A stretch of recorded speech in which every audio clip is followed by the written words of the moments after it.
baie du Mont-Saint-Michel est mondialement connue pour son nom. Classée au patrimoine mondial de l'UNESCO depuis 1979, des millions de touristes viennent chaque année du monde entier arpenter ses ruelles. Bien qu'il soit la seconde destination touristique en France, sa baie cache bien des merveilles.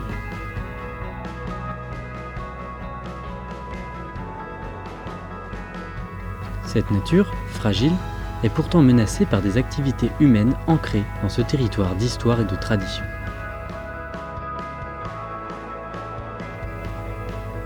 La baie du Mont-Saint-Michel s'étend sur 500 km², soit 5 fois la taille de Paris.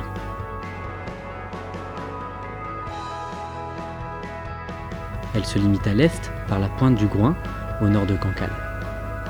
Ces falaises bretonnes protègent la baie des assauts répétés de la mer.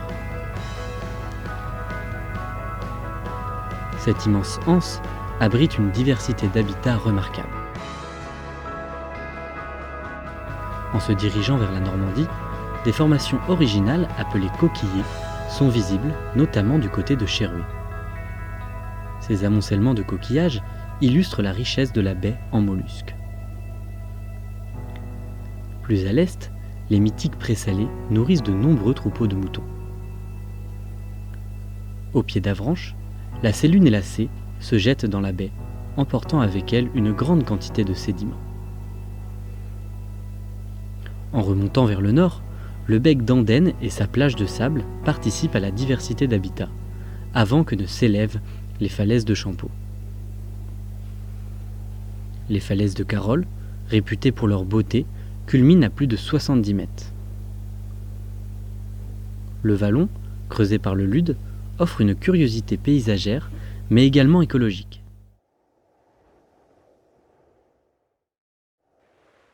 Côté normand, la pointe du Roc à Granville marque la limite nord.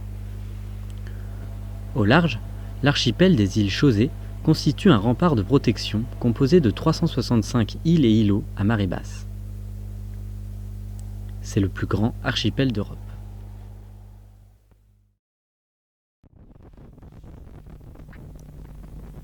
Débarrassée de ses touristes, la baie retrouve en hiver une certaine quiétude.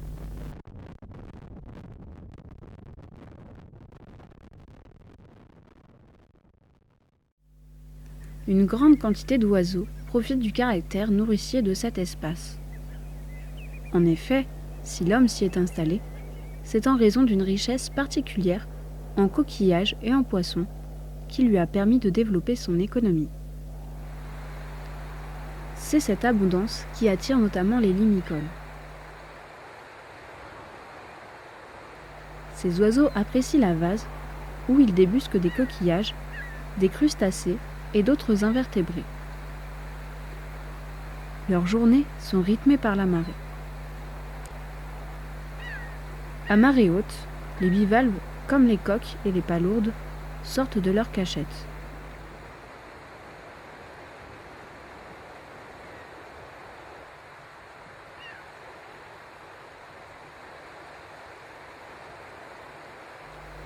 Lorsque la marée redescend, ils s'empressent de s'ensevelir pour éviter les variations de température et la dessiccation.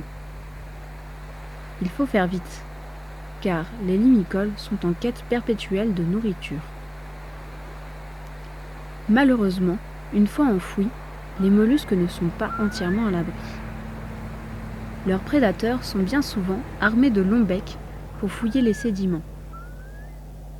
L'immensité de l'estran permet l'accueil d'une diversité et d'effectifs considérables de ces oiseaux.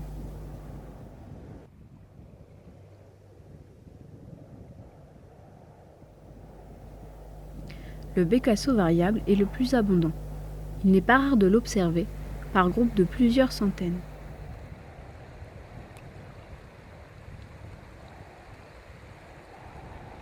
Proche de son cousin, le bécasseau sanderling arbore un plumage plus clair,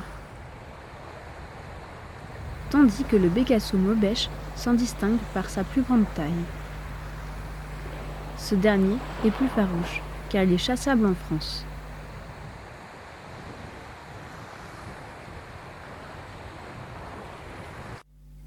Le pluvier argenté est quant à lui plutôt solitaire.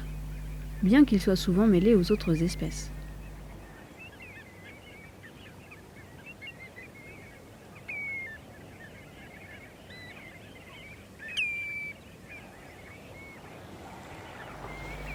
Le plumage contrasté de l'huîtrier pie ne laisse pas indifférent. Son bec est comprimé latéralement, avec la pointe un peu relevée.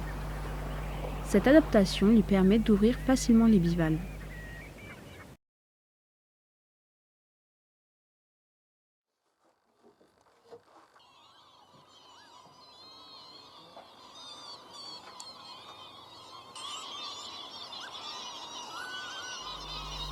Le vanneau huppé se rencontre moins fréquemment sur la vasière, bien qu'il soit très courant dans la baie, où sa présence est souvent trahie par son cri.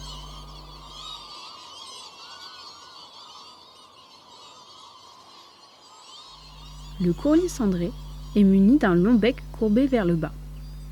Il est le plus grand limicole.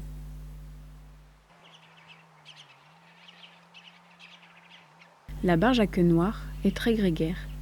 Il est rare d'observer des individus seuls.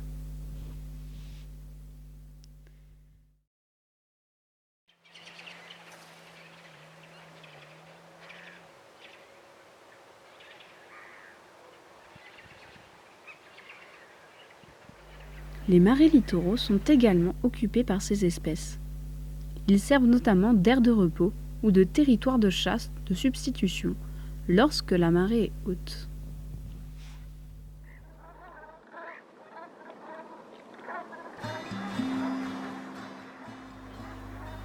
Également présents en grand effectif, les anatidés viennent chaque année hiverner en baie du Mont-Saint-Michel. L'arrivée des bernaches cravants annonce le début de l'hiver.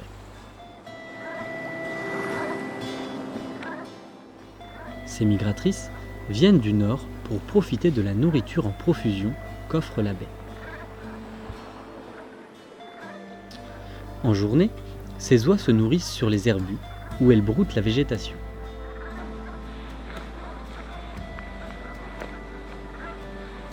Quand vient le soir, elles gagnent les vasières pour y passer la nuit.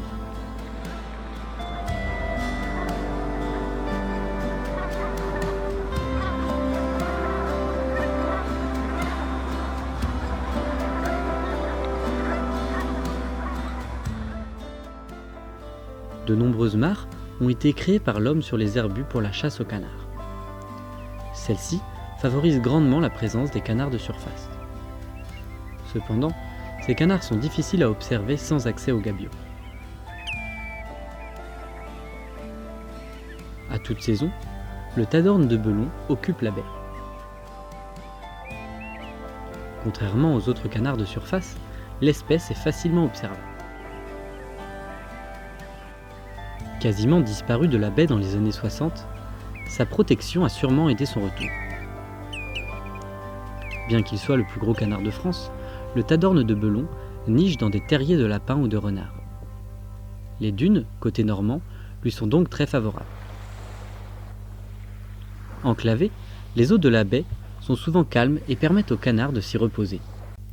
La macreuse noire en a fait sa spécialité. Ce canard plongeur reste continuellement en mer sans se rapprocher des côtes. L'abondance de mollusques et de crustacés et la profondeur inférieure à 10 mètres font de la baie un milieu idéal pour ce canard qui passe nuit et jour en mer en dehors de la période de reproduction.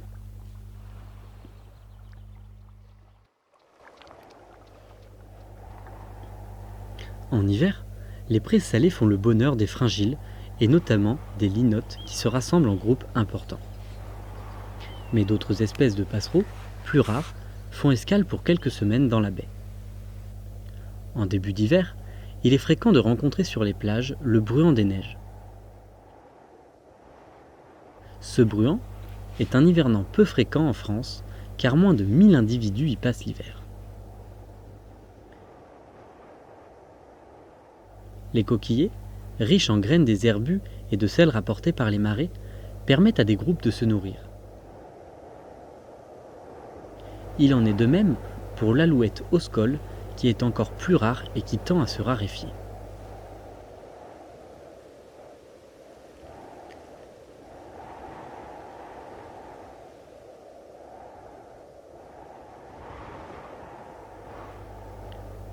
On ne peut parler de la baie du Mont-Saint-Michel sans parler du phoque Vaumarin.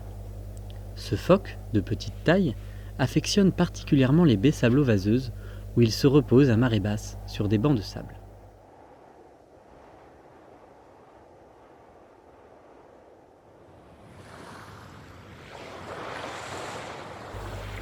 Lors de la marée haute, il part en pêche et remonte souvent les fleuves.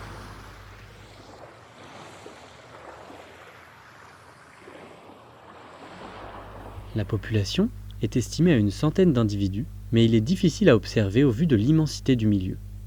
Les comptages sont donc réalisés en ULM. Plus massif, le phoque gris est présent sur les îles Chausée et ne s'aventure que très rarement dans la baie.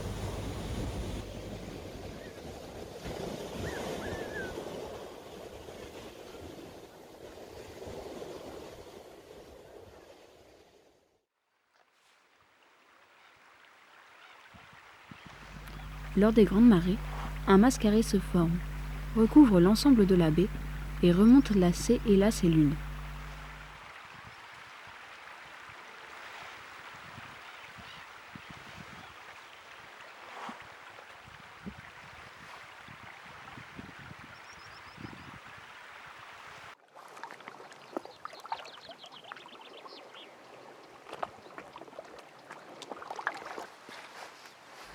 À la fin de l'hiver, de nombreuses espèces quittent la baie, tandis que d'autres font leur apparition.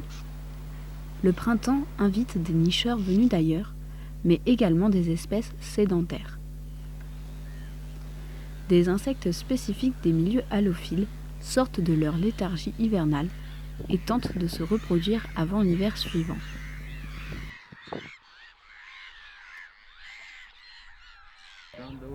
Mais c'est également le retour des touristes et d'une pression humaine non négligeable pour la faune.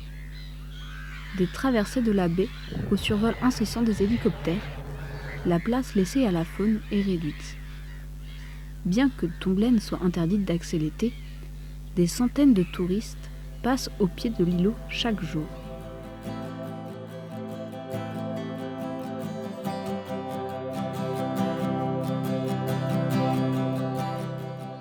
Mais le tourisme ne représente pas la seule pression de l'homme sur la baie. La conchiliculture perturbe également les milieux à sa manière. L'import d'espèces exogènes potentiellement invasives et la pollution plastique sont récurrents. Il est quasiment quotidien de retrouver des entonnoirs en plastique destinés à empêcher les crabes d'infester les moules dans la baie.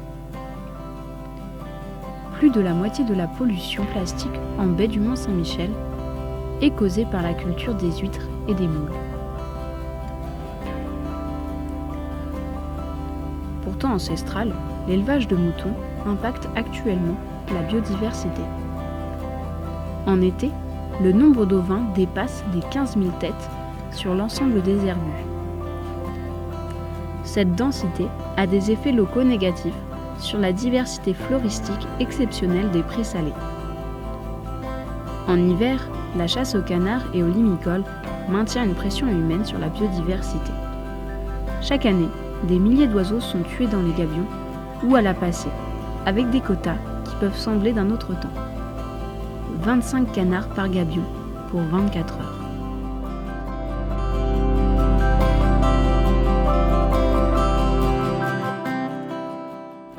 Bien que perturbée par l'homme et ses activités, la baie du Mont-Saint-Michel est un espace remarquable pour sa richesse biologique et ses paysages qui méritent d'être préservés. L'avenir de la baie est entre les mains de l'ensemble des acteurs du territoire.